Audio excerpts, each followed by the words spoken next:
Welcome to Talkin' Entertainment from Rip City with Brandon Laws and Dan Zeal. Subscribe to our podcast on iTunes and Stitcher, or you can follow us on Twitter at TE from Rip City. Enjoy the episode.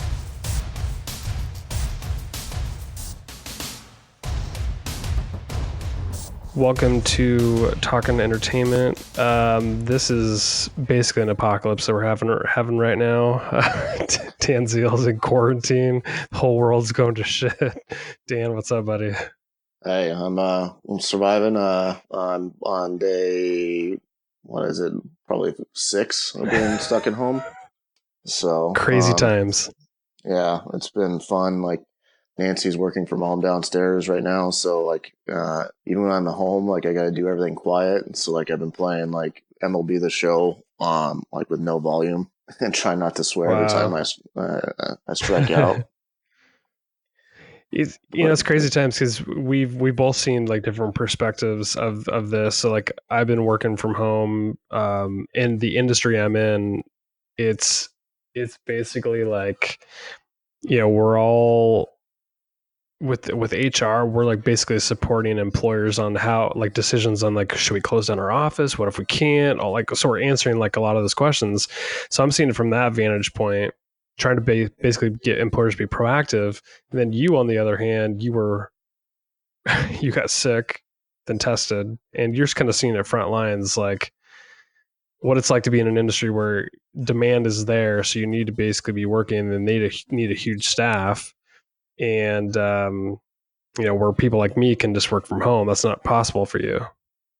Yeah, I mean, it's been pretty crazy. I feel kind of bad, because there's a lot of people out there that are working hard, and it was a real surreal turn of events when this thing was starting to go down. Like all that happened was like a coworker's son like was sick one day. He came to work on Saturday. Sunday felt fine when I woke up.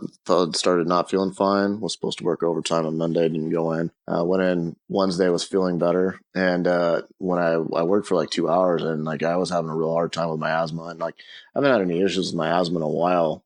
And I just felt horrible. And they sent me home. Went to go, to the urgent care to, mainly get an inhaler. Ended up getting tested. So I've been stuck at home since. Like Nancy she had to go to GameStop for me and pick up MLB The Show so I'd have something to do while I'm in quarantine. Like she's been running around like getting groceries and doing a lot. So yeah, lucky and thankful for her. Meanwhile, yeah, Brandon Laws, you and your wife are out there making horse videos that you like that. I want you to look. What is the first thing that you see? What does it look like Angela's doing when you watch that video? Oh, it totally looks like she's going down. So like what we should have done was so I've seen, because this is like a trending thing, and so I guess if you had never seen it, you'd be like, what the hell's happening? But like what we should have done was at the very beginning showed her like standing up and then throwing her hair down, so you knew that it was her and that she was just doing that on purpose, versus we just started with her just the thing I wanted to tell you was like, so how do you do that to your wife, man? How do you do that? And then when you hop in the saddle, I told her this morning that it looked like you were about to you're unzipping and take a piss. I was trying to play it off like I'm like literally trying to jump up on the saddle. So oh goodness, it was funny. It gave us such a good laugh that we were laughing so freaking hard. So I'll put a link up. I'll put a link up to that because it's worth watching. Oh yes, it's something. I mean, but this is the kind of stuff we're dealing with. Like we're basically like stuck inside all day, and so you got people who are working from home, but they're going crazy. So then they're having to do things like that to entertain themselves so they don't lose their mind. So that was just my way of just having some fun.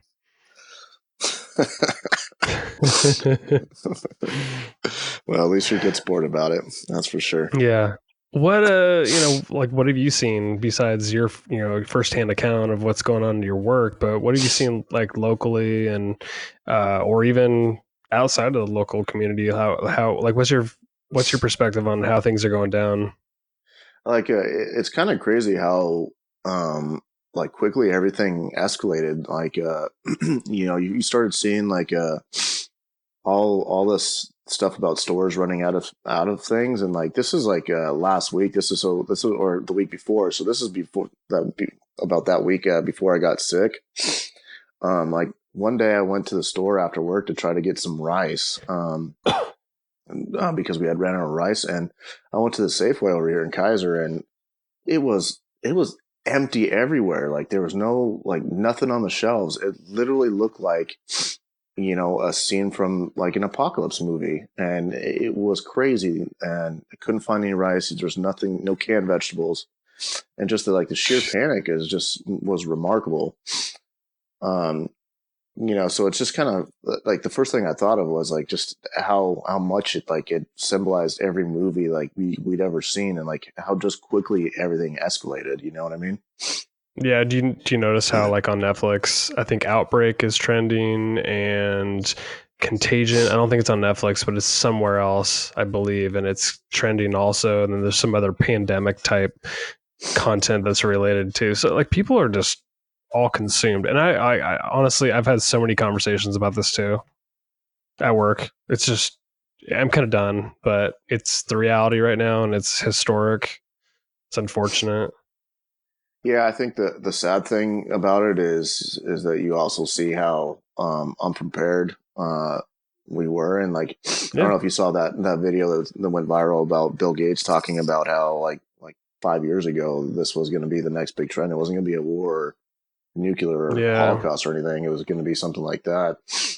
And you see all these stories coming out of how all these people in like high places were selling their stocks because they knew about it coming. And That part's disgusting to me, and I don't know what's true and what's not. But my guess is that government officials and the higher power people did have a briefing on it. But it's hard to know what the facts are. But it certainly looked like a stock dump. yeah, when you usually say there's where there's smoke there's fire, and I think that there's a pretty high reason to believe that a lot of those cases are probably true, and that's the sad thing. And like I think the history shows is like this is not the first time like anything like this has happened. And I don't think it'll be the last time either. Like there's always going to be those kind of corrupt people that will look to take advantage of situations like that, and then Yeah, they did. So yeah. I think what's also interesting is just how we've sort of had to adapt. And there's certain industries like food production, grocery stores, um, bars that can deliver beer now. Those are very essential industries that it's funny. Like, if you don't prepare, then you have to rely on people actually working still. Like, you work at Amazon. So, mhm. people want their stuff shipped to them. And if they can't get it, they're going to be pissed. But it's like, wow, there's some industries that are really efficient at keeping things stocked and keeping things moving, and it's just where other things are just totally coming to a halt. So that part is fascinating to me, just to see how like economically efficient like some industries are. Like supply chains still are intact even though certain things have stopped altogether. So I'm fascinated by that stuff. One thing that my brother works at I guess it's a cheese factory or whatever in Utah, and he texted us today and said that a lot of their big suppliers like they ship out like cheese and stuff to like a lot of the fast food chains and stuff, and like a lot of their plants in California are closed, and like they don't have a ton of orders. So I think you're going to start seeing the impact of in the food industry, because a lot of those places are already shut down and are takeout only. But Hmm. um, yeah, I don't know. It's kind of crazy. Yeah, my father works at a bakery, and he's been working 18-hour days just because they've got to still like people are needing bread, they're needing bagels, they're needing all that stuff. So he's working overtime, and I'm sure some people are just not comfortable coming in. So maybe that's part of the reason they're just short staffed. But Yeah, I'm sure if his situation's like ours, it's like where you just have basically free reign right now. People not coming into work. I'm sure it's probably a little bit of both. I think that's the right approach though, because not everybody should be comfortable being in harm's way, you know. But if you're willing to take the chance for double time pay or whatever it is, then it might be worth it to you. It depends. There's two ways to look at it. It's like, if you're healthy enough to come to work, then you should be able to, if your job's still running, you should be able to do it. But there's always going to be those people that take advantage of it. And so, like I said, it's probably, you know, Yeah. each way. And a lot of those places are still operating. So, So there was, I don't know if about you, but like when I first realized this was a real thing, I don't know why it took if this to happen for me to think it was like a real thing. But when they canceled the NBA, when it was announced that Rudy Gobert had it, and then the NBA season was put on hold, I'm like, holy shit. They obviously know something we don't, and so then it was kind of a trickle down effect. Then it was the MLB was putting spring training on hold. March Madness is being canceled. NFL draft, who knows when that's going to happen? So just all those like dominoes fell from a sports standpoint, and then I'm like, oh, now they're not letting groups of people of 250 or more, and then it was 100 or more, and then it's 50, and then it's 20, and then now we're in like a state lockdown. So I'm like, it's just wild. yeah, I mean that goes into kind of how quickly it escalated too. Like you said with like the NBA is like that was kind of like one of the first stepping points, and then like right away, then you started getting the NCAA tournament, like a lot of like the Pac-12 tournament, all those games started getting canceled, and then March Madness got canceled, and they stopped spring training, and like we were supposed to go to the Rage Against the Machine concert next month, and like that's postponed, and like we were going to go to Seattle in May for the Braves when the Braves came Bummer. to Seattle for the first time in 6 years, and that's probably not going to happen. Just all these events, like personally, and then like you start watching everything, and like like Nurk was supposed to come back on that Sunday, and Yeah, poor and guy. that didn't happen. And like right now, the NFL is still kind of the only one that's still running. You know, Because it's their off season. normally, yeah, but it's just kind of crazy, and like there's a lot of question marks. Like the players don't really know what's going on. Mm-hmm. A lot of front offices don't know, so it's still a lot of question marks. But like you saw that, and like it's crazy. Like the other day, I was like, man, there's nothing to watch on TV, but like this would normally be a time where like I would tune into like a Blazer game or something like that, and like there's Absolutely. everything shut down, and like it's just weird. Well, it's now time to pick up a book, Dan. I told Nancy that I was like, I wish that had I known this was going to happen, I wish I would have ordered a book. Like I wanted her to get that Kobe Bryant book, but Do you not have? Oh, which one is that? Because I think I might the have. Mamba the Mamba Yeah, mentality. I bought that because it was like $2 on Kindle, so I have it on Kindle, and you could just get the Kindle app on your phone, so you could just buy it digitally and just read on your phone. I don't like reading on my phone. It's weird. Oh, Like pussy. I'll read articles and stuff, but then I don't like reading Yeah, on my phone. I actually don't mind because it's like I can highlight stuff, and it just makes it for a good experience. Um, so what's this is an entertainment podcast, and the impact on Hollywood is very noticeable. So they're canceling or delaying, not canceling, but they're delaying movies, pushing them back, release dates because nobody can go to the theater. They're pushing back production dates. They're halting stuff altogether. I wonder how many things will probably get canceled if they're already on the bubble. Um, things that were in the theater recently, they're being pushed out to like Voodoo or digital early and making it like a, what do they call it? Like an at home experience. So I think they're charging like $20 or something like that. So like maybe talk about more because you're more plugged in than I am related to this stuff. Yeah, I mean, this kind of goes along with the whole like NBA thing. Is like at first, they started canceling like I think James Bond, No Time to Die was like the first big movie that got delayed until November, and then they started delaying other movies. And when the Disney started delaying like Mulan, and then finally Black Widow is when you really knew shit was kind of hitting the fan. Yeah. Like I read that a lot of like Netflix studios and like a lot of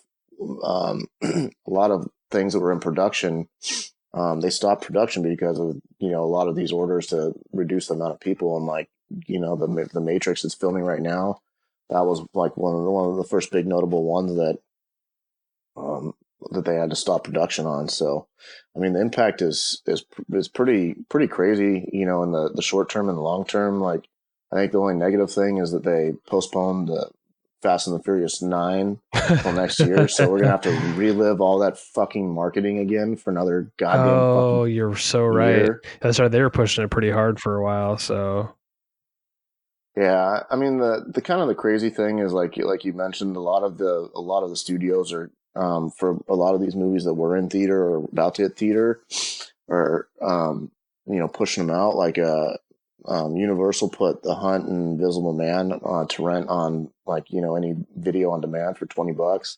We actually rented The Invisible Man last night, was it and I was good? thinking about it when we were. Yeah, it was actually pretty good.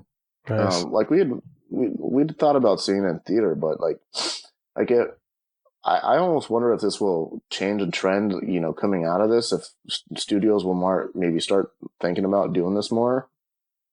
Because if you think about it, like $20 is about roughly, two matinee tickets, give or take a few dollars. But I almost wonder if this is going to change how things are viewed afterward. Because like if I could pay $20 to rent something at home and watch instead of going to the theater, that I almost would. I mean, I thought about that, but it's like a different experience, though. Like, you're not getting the booming sound, you're not getting the humongous screen, you're not getting to pay $10 for popcorn and drinks. Yeah, that's true. It probably won't, but you never know.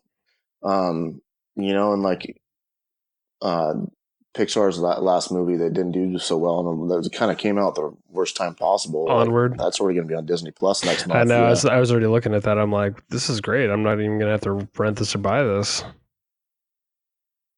yeah. So I mean, it's just kind of crazy how, like I said, we talk about things escalating. Like you see the impact everywhere. Like I think really the only thing that hasn't been impacted is like the video game industry outside of like stores shutting down. But everything being so digitally pushed right now, I mean, you don't have really too much issue with that. Yeah. So, anything new besides you said you'd watched The Invisible Man? What else have you been watching? That I mean, I imagine you've been watching a lot of stuff in quarantine. So, tell me what you're watching. Yeah, so I signed up for Hulu and the HBO for a little bit, so I've been catching up on some stuff that was not on those other platforms. We watched the show called The Outsider. It's based off a Stephen King novel. It was fucking really good. It's only one season, but it's like a kind of like a serial killer show, but with a Stephen King Hmm, twist. So it was actually fantastic. It was I think only like 8 or 9 really? episodes. It was really That was good. on HBO, you said? Um, Awesome. yeah. I just resubscribed because I was Um, like, there's so many good shows on HBO and I wanted to watch. So, I will check it out. yeah, you should watch that. Outsider was really good. We also watched. It's on Hulu. It's called The Act. It was fucking weird, but it was good. Obviously, I finished watching The Watchmen. The Watchmen was good. And we started watching The Leftovers. Nice. So we're in the middle of watching that. It's great. I really haven't been able to watch a lot of stuff. I did watch. I got HBO, so I caught up with Silicon Valley and watched the entirety of the Yeah, I saw. series, which I loved. Loved that season. And then I watched a couple movies. I watched Bombshell, and then I watched. I think I watched for the second time. I watched Ready or Not, which is it's such a good movie. Such a good movie. Yeah, I enjoyed that one. Two movies that I red watched was finally watched Knives Out. I really Such a enjoyed great it. great Nancy movie. didn't. No, I loved it. Nancy didn't understand why I loved it as much, but but we did both watch Midway, and Midway was actually very Interesting. good. Okay, I might have to check that out. I did watch Zombieland Double Tap, which I liked a lot. I've watched Ford vs Ferrari. Uh, Oh And yeah, we then watched that too. That was a yeah, really good it was movie. pretty good. And then I watched Uncut Gems with Adam Sandler. So those are the movies I've. I have It not watched was that yet. not bad. It was kind of a weird opening, weird ending, but it was it was entertaining. I liked it. Did you have you watched either of the two episodes for No, Westworld yet? well, I didn't watch season 2 at all. I would just no, Oh, I was you just kind didn't? of bored by it, and then I think I canceled my HBO account. So I might check it out again because I've heard season 3 is pretty good. Yeah, that's weird. It's like, I don't know. That show's so fucking It is weird. weird, but that's kind of what captivated me too. Well, I'm glad we got a chance to connect real quick. Stay healthy, man. I got my inhaler, bro. I'm doing Yeah, everything I can. I have asthma too, but I don't know, for some reason, because I keep hearing the breathing stuff, I'm like, oh, let's take a couple puffs every morning just to make sure I'm safe and healthy.